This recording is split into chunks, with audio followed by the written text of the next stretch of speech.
Рахатсыз өтсе де өмір жасын, Тәңірім бұл жолымнан айырмасын. Ниет қылып ұзақ жолға бір шыққан соң, жарым жолдан қайтпаспын, қарындасым.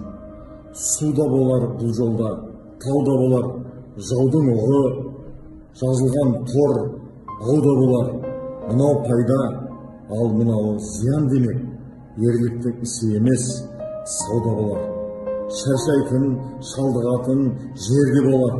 Шаршағанға шалдықпас ерде болар. Қажырланып, қайраттанып тұрмыссаң да, шығармайтын жолында өрде болар. Шаршайды деп ойлама шалдыққаннан, ұзақсынып жатпаспын жалыққаннан. Жұрт қолымнан келмесе өкпелемес, барын сақтап мен аяп алып қалмам. Жұрт білемін бұнымды ұқпайтынын, көтермеге қалғанда шықпайтынын, шалыс басып аяқтан жығылғанда жатқаныңнан тұрма деп нықтайтынын. Мен өлсем де өлермін жөнімменен, тәннен басқа немді алар өлімменен.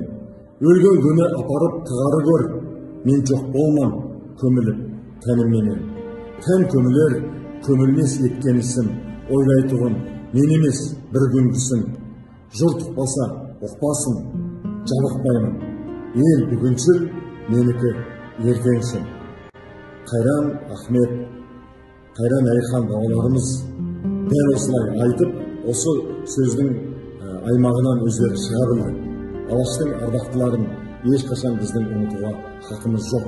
Өлеңдерін жаттап айтып жүрер ағайын.